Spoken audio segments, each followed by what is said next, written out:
Fidèle compagnon de l'homme, le chien peut aussi être un auxiliaire précieux pour retrouver des personnes disparues ou ensevelies sous des décombres. Notre île n'est pas à l'abri d'une catastrophe. Les cyclones sont malheureusement là pour nous le rappeler chaque année. La Réunion a donc tout intérêt de disposer d'équipes maîtres-chiens capables d'intervenir dans les plus brefs délais pour mener des recherches en décombres.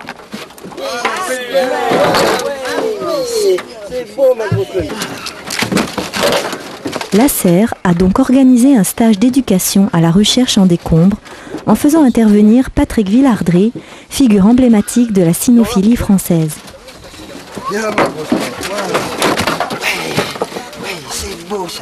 Alors, suite à notre expérience sur la Turquie en février, nous avons pensé que finalement la Réunion n'était pas à l'abri d'une catastrophe naturelle. L'éboulement de la route de Sillaos d'ailleurs nous fait craindre beaucoup de choses. Les recherches en décombres sont vraiment une spécialité dans le chien de recherche utilitaire. Et nous avons eu pour ça la chance de faire venir notre grand spécialiste Patrick Villardy, qui à mon avis est l'un des meilleurs actuellement en métropole et c'est une figure charismatique de la cynophilie française. C'est un jeu avec le chien. Vous passez toujours en harmonie avec le chien et avec le jeu. À aucun moment une brutalité en force. On l'aide en le poussant sur le cul, on l'aide, et en bas on joue. Le jeu. Vous allez mettre ça entre là et là. D'accord ? Bien, l'objectif du stage est de former des maîtres de chiens pour pouvoir intervenir sur des zones à catastrophes naturelles, soit tremblement de terre, soit glissement de terrain, soit inondation, soit effondrement d'immeubles. Et puis surtout l'objectif est, pour l'île de la Réunion et notamment de la Serre, c'est l'intervention locale.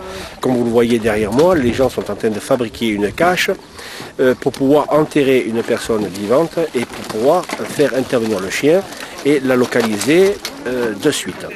Donc l'objectif est de former des chiens d'une part, des maîtres d'autre part, et puis former des moniteurs au sein de cette association de manière à ce qu'ils puissent être autonomes.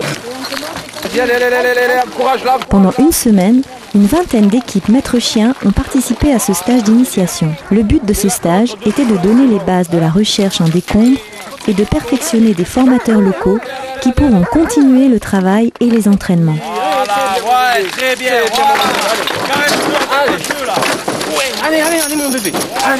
L'éducation des chiens commence par un dressage à l'obéissance, puis par une accoutumance aux conditions difficiles de recherche en décombres. En effet, le chien ne doit appréhender ni le bruit ni le vide et doit pouvoir marcher sur des objets instables qui sont parfois tranchants. Je vous ai fait passer le chien avec vous pour franchir. Vous avez vu que le premier passage était vachement dur pour le chien. Pourquoi ? Parce qu'il arrive en haut, il y a la falaise en bas, la butte, il doit descendre, il y a l'appréhension. Donc pensez toujours au franchissement, c'est très important. Vous le verrez lorsqu'il y aura des immeubles ou des maisons effondrées. Lorsque vous arrivez sur un immeuble qui fait 30 étages et puis qui fait 20 mètres de haut et que tous les étages sont réduits sur 50 cm, il faut y monter là-haut, il faut que le chien y passe. Si vous le faites à l'entraînement, il doit passer haut la main en intervention.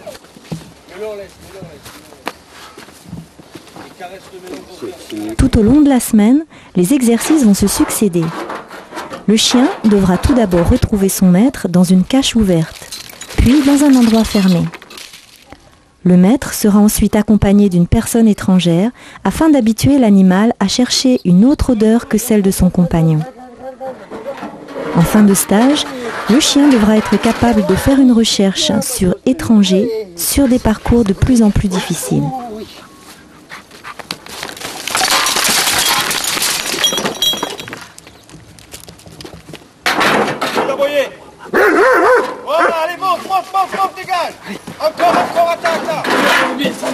Tous les chiens ont un odorat développé, mais on peut augmenter leurs facultés en leur apprenant à travailler dans la difficulté. L'apprentissage de la recherche est un travail exigeant. Il faut que le maître puisse être compétent à lire son chien. Quand je dis lire son chien, c'est le chien va évoluer sur les décombres et puis il va marquer là où une victime est ensevelie. comment va-t-il faire la différence de la victime qui est ensevelie par rapport aux sauveteurs qui sont dessus? Eh bien tout simplement, nous avons deux odeurs sur nous. L'odeur lourde qui reste, là je suis assis, les molécules tombent par terre, c'est une odeur lourde, et les odeurs légères qui s'évaporent. L'odorat du chien est beaucoup plus développé que l'humain, puisque nous avons 5 millions de cellules olfactives, alors que le chien en a 25 millions. Donc vous voyez 20 millions de plus que nous. Ça fait que quand nous avons senti quelque chose, le chien, ça fait belle lurette qu'il a senti. Nos chiens sont capables de sauver des vies humaines. On marche sur la Lune depuis 30 ans. On n'a encore trouvé aucun appareil pour remplacer le flair du chien. Ça, il faut le signaler. Donc depuis les débuts de l'association, et ben voilà, je fais pister une femelle dog argentin qui se nomme Rumba et qui a 15 mois. Donc le travail avec le chien, c'était une nouvelle expérience pour moi et ça m'a tout de suite plu. Dans son pays d'origine, le dog argentin est utilisé comme chien de chasse parce qu'à la base, alors c'est un chien qui a été fabriqué un petit peu entre guillemets par ses producteurs, donc il y a environ 60 ans. Il a été fabriqué pour la chasse, au gros gibier, au puma et au sanglier. Donc c'est un chien qui chasse en meute. Et là c'est intéressant d'utiliser le flair de ce chien pour une activité rechercher des humains. Pour ce qui est de l'objectif, donc former des chiens à pouvoir intervenir dans toute situation, quelle qu'elle soit, qu'il fasse beau, qu'il pleuve, qu'il vente. On fait évoluer les chiens, on les fait monter, on les fait descendre, on les fait passer dans les milieux où même nous on n'oserait pas y passer des fois, de peur de se blesser. Et bien lui, le chien, a une faculté que nous n'avons pas nous, c'est-à-dire que là où il pose les pattes, il fait très attention. Et le fait de l'habituer sur le franchissement, eh bien, ça fait que le chien, après, il évolue en toute sécurité. Comme il évolue sur un terrain d'herbe ou de gazon, eh bien, dans les gravats, il évolue parce qu'on lui a appris, tout simplement. À chaque réussite, le chien sera chaudement félicité par son maître, qui ne doit pas être avare en caresses et encouragement. Stop, arrête, reste là. Bouge pas. Restez loin de vos chiens. C'est ce que je vous ai dit, hein. Restez loin de vos chiens, ne leur parlez pas. Là, il va revenir. Arrive à ta hauteur.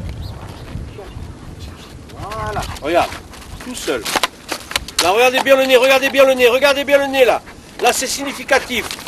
Vous avez vu que l'intrus qui est là-haut, le chien s'en occupe pas. Hein. Voilà. Là, dis-lui d'aboyer dessous. Pas toi. Voilà, là maintenant tu montes doucement. Monte doucement. Voilà, monte doucement.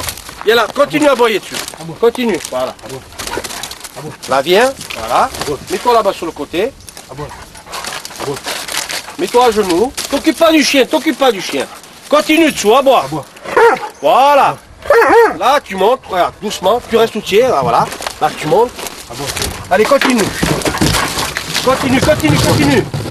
Voilà, là on dégage. Viens là, appelle-le. Voilà, appelle-le.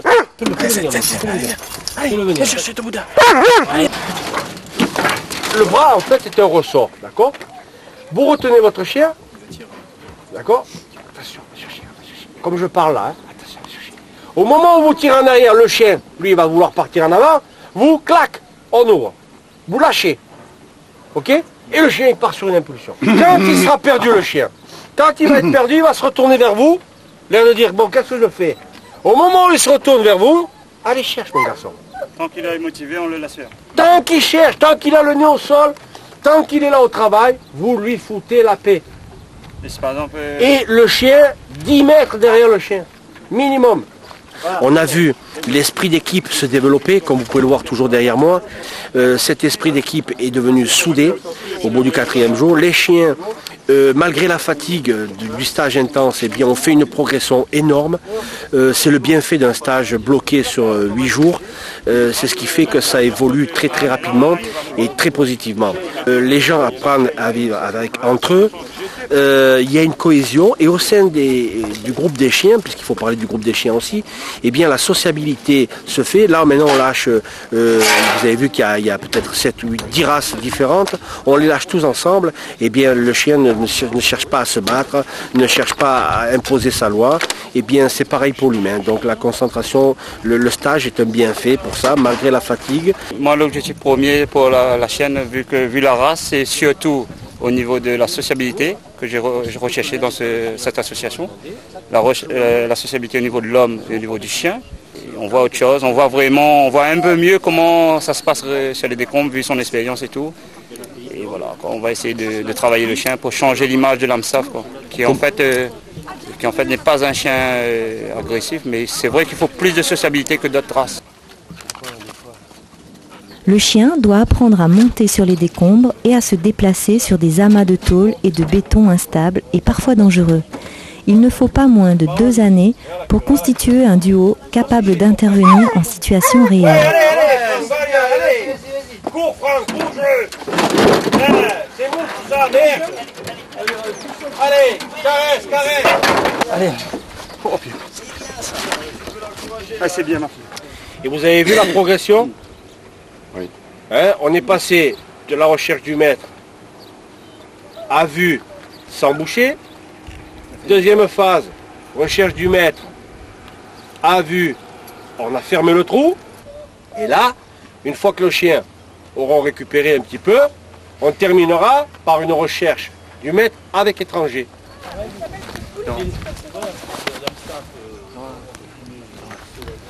Non, vas-y. Non. Appelle. Tape dans les mains. Ferme bien. Cherche pas.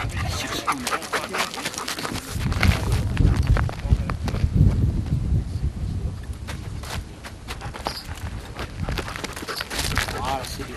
Appelle-la, quoi. Appelle-la. Allez, ma fille, c'est bien. Allez, voilà. Donne la récompense.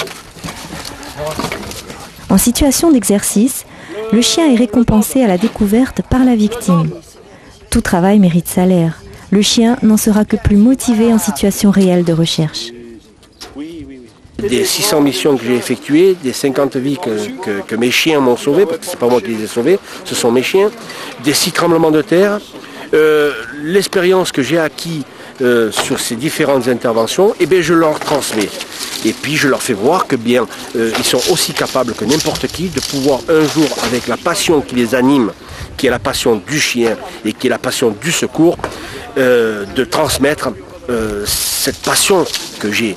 Et puis surtout, je leur apprends à s'intégrer au sein d'un groupe de sauveteurs. Et ça, j'estime que c'est très important. Notre objectif, c'est sauver des vies humaines, ni plus ni moins. Nous sommes là depuis une semaine, nos chiens se régalent, les maîtres également, on apprend beaucoup de choses, aussi bien dans le contact du chien que dans cette nouvelle optique de recherche. Et vraiment, ce qui est à remarquer, c'est que l'on pourra très rapidement envisager pour la serre une division certainement dans spécialité de recherche en décombres, car beaucoup de chiens sont assez polyvalents. Par contre, nous avons vu des chiens qui finalement manquaient de motivation sur le pichetage de recherche traditionnel et qui là se régalent à rechercher en décombres. Là on le voit.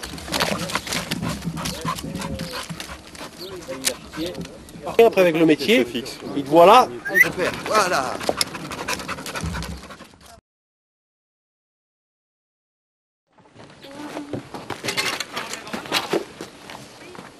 Quelques semaines après le stage d'initiation, on a pu observer de grands progrès, particulièrement pour certains chiens qui se sont montrés très motivés dans la recherche en décombres.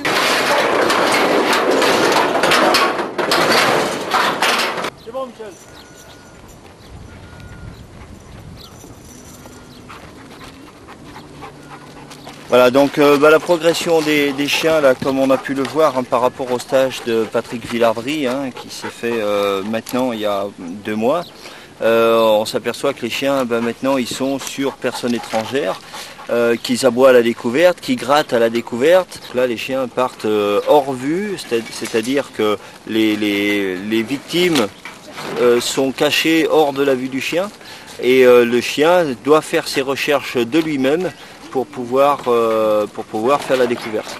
Donc à partir de ce moment-là, on a vu des chiens qui partaient de très loin, qui exploraient bien, et ils faisaient bien l'exploration de tout le site environnant, et jusqu'au moment où ils passaient au-dessus ou à proximité de l'endroit où était la victime.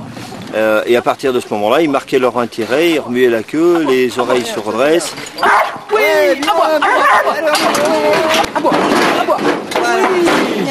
Chaque animal a sa façon de travailler.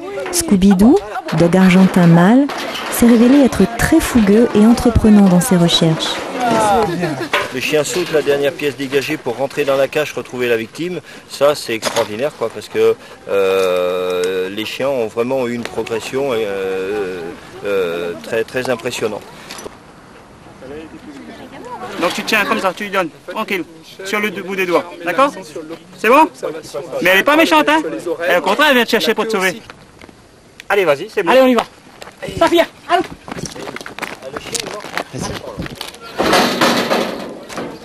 Mets-toi couché sur le dos, lentement.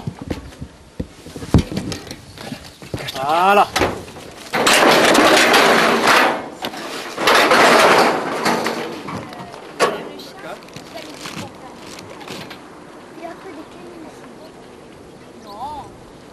Saphir, jeune femelle Amstaff, travaille de façon plus posée que Scooby-Doo.